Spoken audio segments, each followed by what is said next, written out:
Oh my God. I can't believe this is really happening. I'm now a podcaster. I am so excited. Welcome, guys. My name is Gogo, and I am here to share my story today. On this episode, actually, we'll be sharing a lot about my life and the inspiration behind this podcast. Are you guys ready? Come with me. Growing up in a polygamous home, where there is so much chaos, there is basically no love.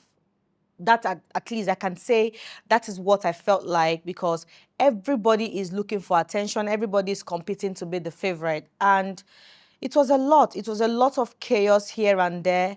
As a child, that is all I knew.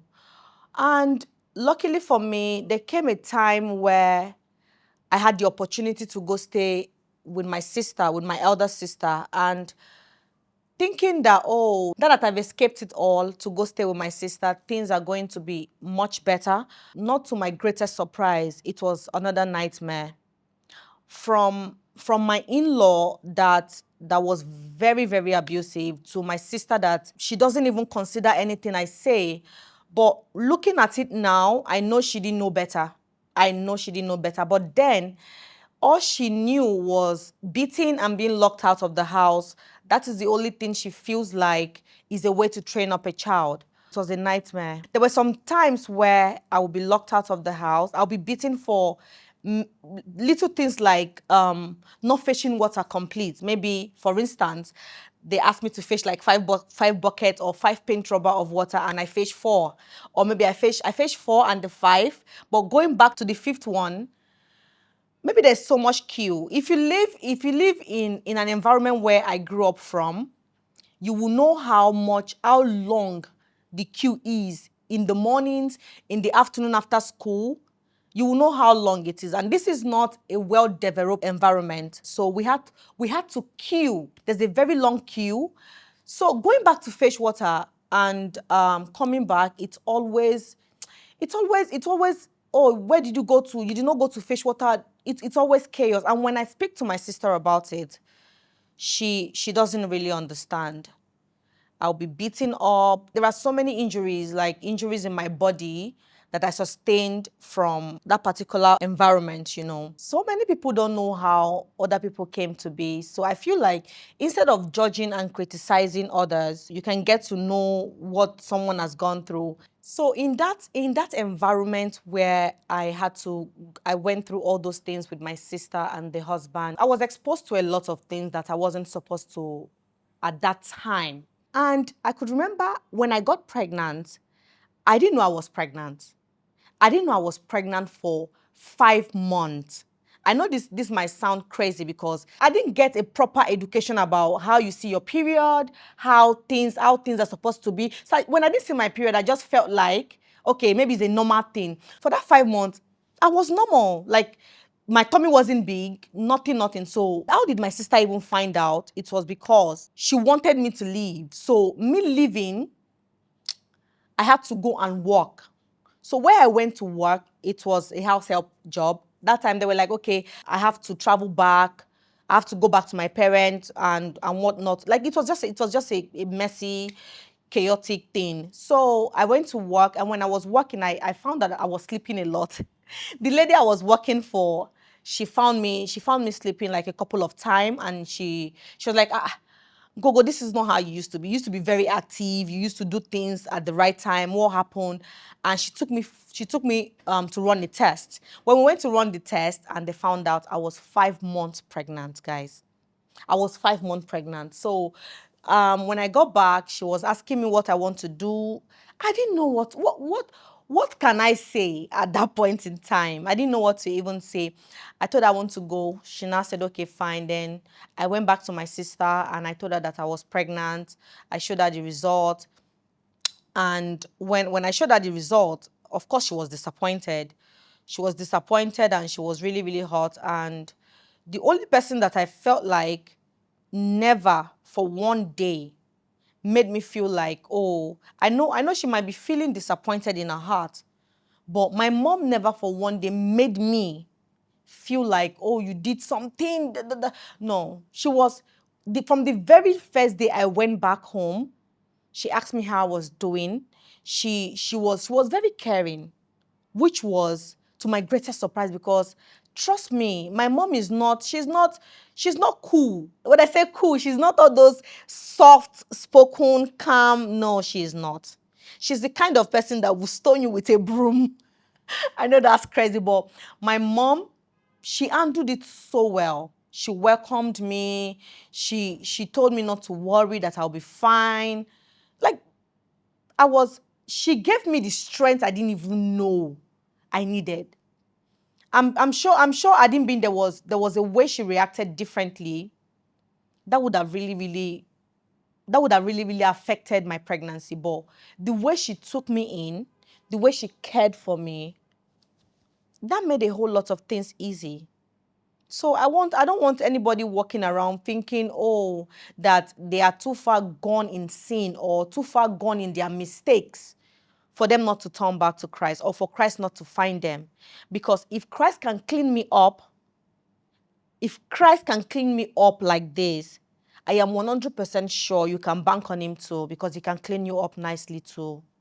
Everyone has a story, so don't judge. Behind every glory, there is a story. By the way, this is not in any way to excuse bad behavior blamed on upbringing and all. One thing I would like to put out there as well is the story about my pregnancy. I don't want anybody to view it from the point of regret, because my daughter is one of the best thing that happens to me. She's the best gift practically. So as a 16-year-old girl that got pregnant, it was a lot for me at that time. It was really, really difficult, because I didn't even know how to even start. I had no support. There was nobody for me to talk to, for them to tell me, oh, this is how you should go. This is how you're going to. There was nothing.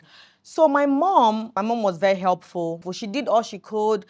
And she too, she was sick. So she trying to look for money for her to get a medical treatment, and money for me to sustain myself in that situation was really, really hard. But we got through it, and there come the most traumatizing day of my life. That was the labor day. Mind you, just like I said before, there was no money. There was no money for me to even register for antenatal or register to even give birth in the hospital. So I was left to give birth in the house. So here I am, a pregnant 16-year-old girl, in a room. It was my dad's parlor, actually. In my dad's parlor, this is a mud house. In my dad's parlor, with my mom's wrapper, one wrapper spread on the floor, and a razor blade. Well, you guys might be wondering, what was the razor blade for? The razor blade was to cut the umbilical cord, because I would have screamed and ran out of that room if I saw them coming with a kitchen knife. Okay, so it was really, really traumatizing. At that point in time, the only thing I could remember, because I didn't even know if I should push or if I should not push. I didn't even know what I know now. I didn't know if I should clamp my legs together, if it would smush the child's head. I didn't even know what to do.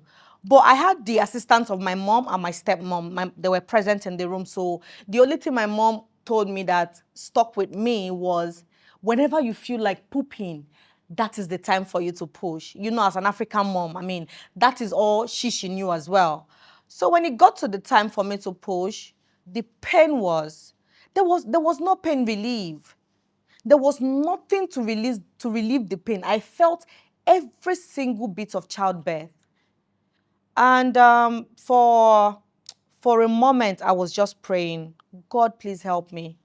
God, please help me. I promise you guys, I made a lot of promises to God that I did not even keep. But God being so loving and so kind, the baby came out, and she was healthy, or she is healthy. She came out looking so healthy and so beautiful that even me myself, I was shocked. At that point in time, I didn't even know if I should, like, when my mom carried her from the floor and put her on my chest, I didn't know if I was pressing her too much, until my stepmom had to, like, practically take her out of my hands. All the pain I went through, all the pain I felt at that time just vanished. Like, it was incredible when I saw her, because I didn't know that someone like me, or at that point in time where there was no food, there was no proper food, no proper nutrition for me to like take that will make my child come out the way she came out, because she came out nothing less than perfection. She came out perfect, and that can only be God. It can truly only be God. So it came the time where I had to take care of this child that God has blessed me with, because that period, my mom illness increased. So any little money we had, it's for her medical bills. Any little money we had, it's for medical bills. It even got to a point where I wasn't lactating anymore. Like breast milk wasn't coming out of my breast anymore. My mom will break kernel for me to eat so that breast milk can come out, and it wasn't a pretty sight actually. I would drink coconut water, all because all those things are like they are around us, so we don't buy them. And those were the things that I was eating back to back. I would drink pap. The pap, there will not be sugar inside, there will not be milk, but I would just drink it so I'll be able to like lactate properly. My mom did a whole lot, and when my baby clocked a year plus, she was like, I know you. I can't, this cannot be your life. This cannot be your life. I can't watch you be like this. So I want you to leave this child with me. I could remember there was a day my mom came to the room and she saw me. I was really, really down. And she said, I know how, I don't know, may I so rest in peace, but she said, I know how things are right now, and I know how far you're going to go. My mom is not this kind of I'm the last born of six, and from that kind of large family, I didn't really get that much love from my mom. But we have this very, very weird relationship where we banter a lot. We banter in a very loving way. She'll say things like, I know you'll be the one to take me abroad, in our own ways. She'll be like, I know you'll be the one to take me abroad. I know you'll be the one to you'll be stocking my house with basmati rice. There's a way she used to say that we would just laugh over it. So there was a day she came into the hut and she saw me crying, and it really broke her heart. And she was like, she didn't know what to do. I mean, like, if you've been in that position where you have a little child, I mean, it's just like a child taking care of a child, because she couldn't do much because she was healed. And I don't know, it was a lot. She couldn't do much, and the only thing she did was tell me, I want you to drop this child with me. And one thing I've always done is I was never in any way ashamed of my child. As small as I was, wherever I go to, I go with my child. I'll back her at my back. We will walk around. Like, people used to refer to her as my younger sister, like, because I was very, very small when I had her. So my mom was like, you have to leave this child with me and go and chase your dreams. Then I used to tell her that I want to act movies. And she would tease me, oh, I know you're a very good actress. You will do well in the movie industry, but please don't forget. Like, she used to make me feel like you can do this. There are so many things that I didn't know I could do, but looking looking back and listening to my mom saying you can do this, I will go through it. Like, whenever I feel discouraged, I know that, okay, if somebody that did not even know better, because my mom did not know better, she didn't know better.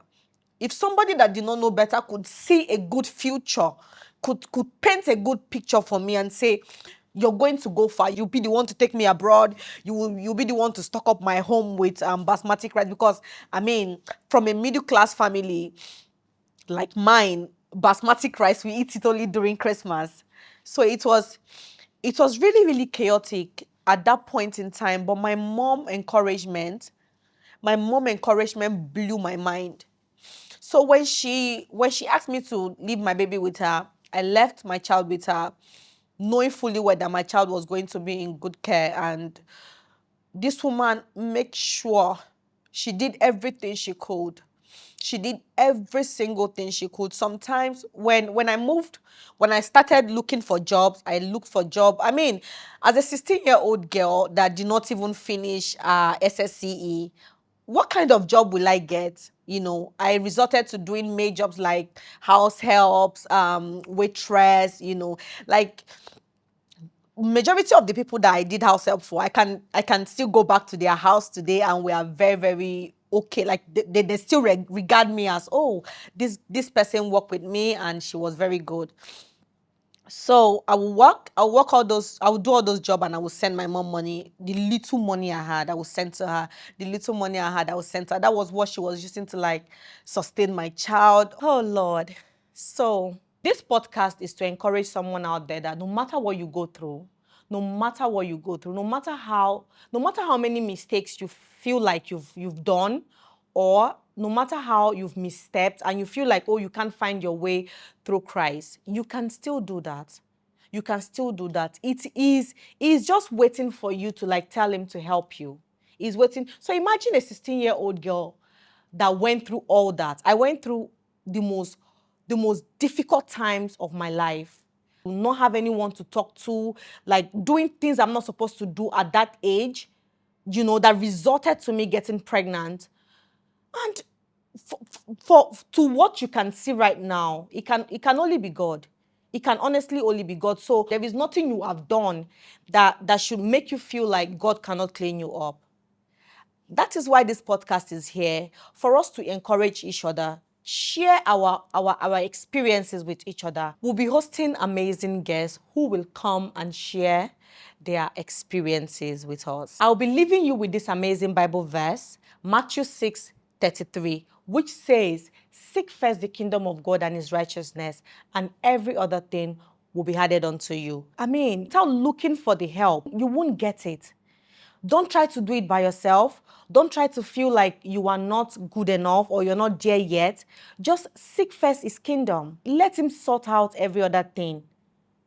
Thank you. This is what Clean Up Nights Through Christ is all about. Don't forget to subscribe, share, and comment. You can find us on all social media platforms. See you all on the next episode. Stay blessed.